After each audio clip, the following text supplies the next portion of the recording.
Super special here. Street Talk Sports.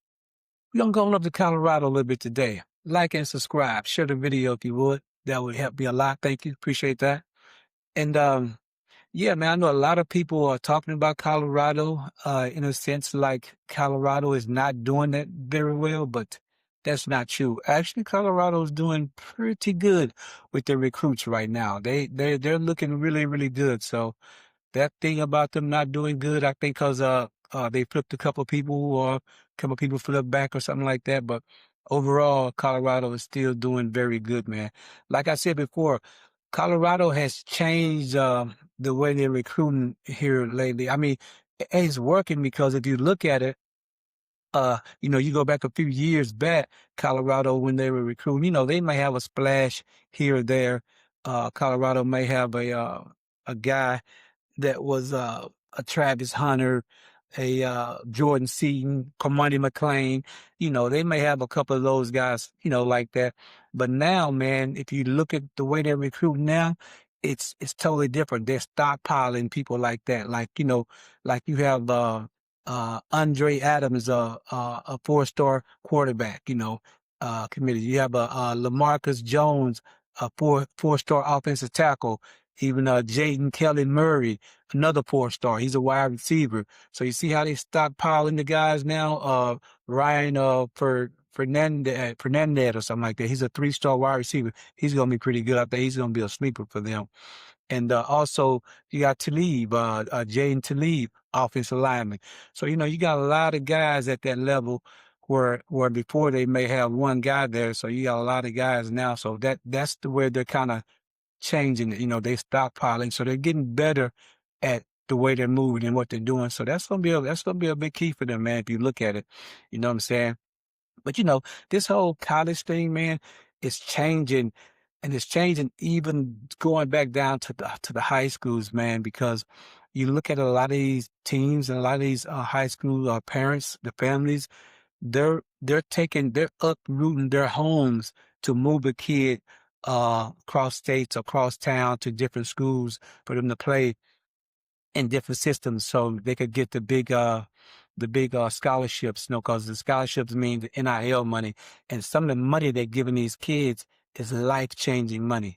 You know what I'm saying? For these families. So these families are uprooting kids, man, and moving around, and it's almost like they're recruiting in high school. I mean, I know they've always done things, similar to that, but now, man, it's on a whole nother level because of the NIL money is involved, which, I have no problem with. I think the kids should be paid. These colleges make millions and millions and millions of dollars off these kids' name, image, and likeness or whatever. So, which is what NIL is supposed to be. But you know, it's gonna have to change in some ways, man. I feel like it, because I think a few things need to happen with this NIL thing. I think it's definitely good, but needs a few tweaks. For one, I really believe like the NIL needs, just like the NFL. Kids coming into the NFL, okay, they have a cap on the money that they give them. I think the NIL with these kids coming out of high school, the money needs to have a cap on it. It only makes sense. You do it for the NFL. So I think these kids need to have a cap on the amount of money that they're getting. Because a lot of these kids is coming in there not proven yet or whatever. And you got guys that are already proven, they coming there making way more money, guys who've been there for years and proving themselves. So, I think I think that's a problem. They need to, look at that, take a look at that, man, and switch that up some kind of way. And also, uh, I think they also need to work on the thing about the commercial endorsements, which is really the NIL. That's the real NIL over the what they call the pay for play. You know what I'm saying? And pay for play is just donors or people putting money in this big pile to pay the kids. You know what I mean? So that's kind of a gray area right there. I think that needs to be. We need to really know what's what as far as that goes. I really don't like that because you're saying NIL, and you might go a whole season, you might see two kids out of the whole college, on an actual NIL deal or actually endorsing, with a commercial or something like that. So I think that needs to change, man. They need to get that right because otherwise NIL, that's has nothing to do with NIL, the pay for play, which I mean, not to say I'm not down for it, but we need to know what's what and it need to be defined a little more, I think. You know what I'm saying? And another thing, these kids are, they're getting paid. So I feel like also these kids uh, uh, need to be, medically and legally protected. You know what I'm saying? The NFL, those guys are. So I think these young guys need it even more so than they do. You know what I mean? So switch that up, man, change those little tweaks and think it'll be all right because it ain't going nowhere. Because these kids, they making money, that's not going nowhere. And I don't want it to go nowhere. So I'm all for it, you know what I'm saying? But like I say, they need to tweak it here and there, make some changes with it, and I think it'll be good for the overhaul of this whole thing. You know what I mean? So yeah, we need to get that going, man. But anyway, uh, so Colorado, man, people are looking at it trying to wonder what they're going to be, and I think Colorado's going to do pretty well. I think they're going to surprise some people. I think, you know, with what the changes they have made, you know, it's going to surprise some people. You know what I'm saying? Uh, but even just since the 9-4 season, which was 2024, they only got what 5 players returning from that season. So they pretty much revamped, man. I mean, even despite the heavy turnover as far as uh the individual the players for the bus, man, they had a lot, they had a big turnover, but returning they still have around 55% of their uh what we call their production players of last year returning, which is not bad. That's really not bad, compared to this this transfer portal era. That's not that bad. It's not great, but it's not that bad. We can deal with that. You know what I'm saying? So, you know, uh we know what the offense will be. We know what they're going to be with that go-go offense. We know how he's going to spread the ball around Marion. He's going to spread around. Everybody going to touch the ball. You're going to have a lot of people moving, moving without the ball and just not getting the ball. A lot of blocking, you know what I'm saying? So he going to run a lot of different things out of the same set. He's really creative, man. This guy, I have said it before, he was the best hire in college football, hands down, the best hire in college football. Everywhere he's done went, they have put up numbers, big numbers. And if you think about it, if Colorado, even you go back to last year, you know, one or two more scores, like one more, if you add one more score to a lot of those games, they have a lot more wins. So in this guy, offense, that's all he do is score. He's going to be a top scorer, for the Big 12. He definitely will be, probably the offense will be the top of the conference. I guarantee you, this year, he will do that because of Julian Juju Lewis. This is going to be tailor made for him. And they're trying now, cause Julian was young, he was young last year, still a young guy, but they say they're seeing growth in him now because what they want him to do, they want him to when a play is called, they want him to be able to look at that play and not be just a robot with it. Like, okay, so go here, so go there. They want him to be able to add his own thing to it, like, and say, hey, coach, I see this, I see all this. Hey, I did this because I saw that guy move. They want him to think like that. That's how you have an offense that's really efficient. You know what I mean? When they get the quarterback that's thinking like that. So I think they say he's on that page, to be in that. So I look forward to seeing that. This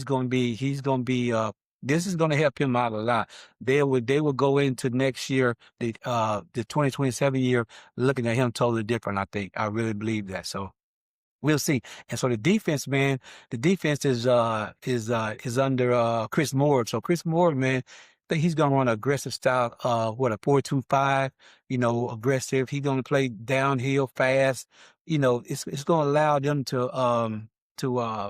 to change up and to defend the run and the pass very well. Excuse me, to be able to change up and switch up. So I can't wait to see that. That that's gonna be pretty good because that guy he's real creative with his schemes or whatever. So that will be very well. Can't wait to see that, see how that plays out. But the defense will be solid too. They got some good players coming in for that, so they'll be solid, you know. But Coach Prime said also that he's got the formula this year uh to combat all that stuff he did last year. He said he's got the formula to right that wrong with this. And what I think most importantly, when he says he's got the formula, what I think all together, it's the way they're recruiting, right? The players that they're bringing, that's one part of their formula. The coaches that they have hired, that's number two of that formula. And then the scheme, the different scheme on both sides of the coin, the offense and the defense, the scheme that they're running, all that together, man. I think he's got the answer to all those wrongs that they did last year. So, you know, I can't wait to see it, man. Coach Prime, he's like I say, he's up and coming. Regardless if you want to see it or not, he's a smart guy. He will get it figured out. He will get it figured out. And if he was there from day one last year, you know, he went through the health problems. So that set that team back a lot, man. People don't realize how much that set the team back because his handprint wasn't on everything the way it is now. So now his handprint is on everything. He's there, everybody. He's overseeing every single player. So this will be a different year for Colorado Buffs. It definitely will be a different year. And I can't wait. You know, that first game is gonna be it's gonna be man, it's gonna be something to watch. Yeah. First game in Atlanta against Georgia Tech will be a good one. That will be a good one because, you know, nobody knows what to expect and how it's gonna be. So, you know, it's gonna be surprising. I do pick no Colorado's picked to lose that game, but not by the fans and not by me for sure. I picked them to win it. I picked them to win it. It'll probably be maybe about 10 points or so, score to. It'll be a couple score win for Colorado. I'm pretty sure. So can't wait to see it, man. Georgia Tech always come with it. They always have some good players, you know, from that Atlanta area. So it'll be good. It'll be good to see. But like I say, man, Coach Prime made all these changes, all these upgrades. He's looking good. He's healthy. He's happy, man. He's in a good place, in a good space. So can't wait to see this season for my man, Coach Prime. Coach Prime. He's going to shine this year, y'all. He's going to shine. But anyway, we're going to get out of here, y'all. And I appreciate y'all, if y'all like and share for me. And, like I've always said, man, for all my street peeps, if you're out there in those real streets, hey, I wish it wasn't. Ain't the place to be right now. But if you are, I want y'all to be careful and do what I always say. Respect others as you go along, and you got a better chance of making it home. Peace out.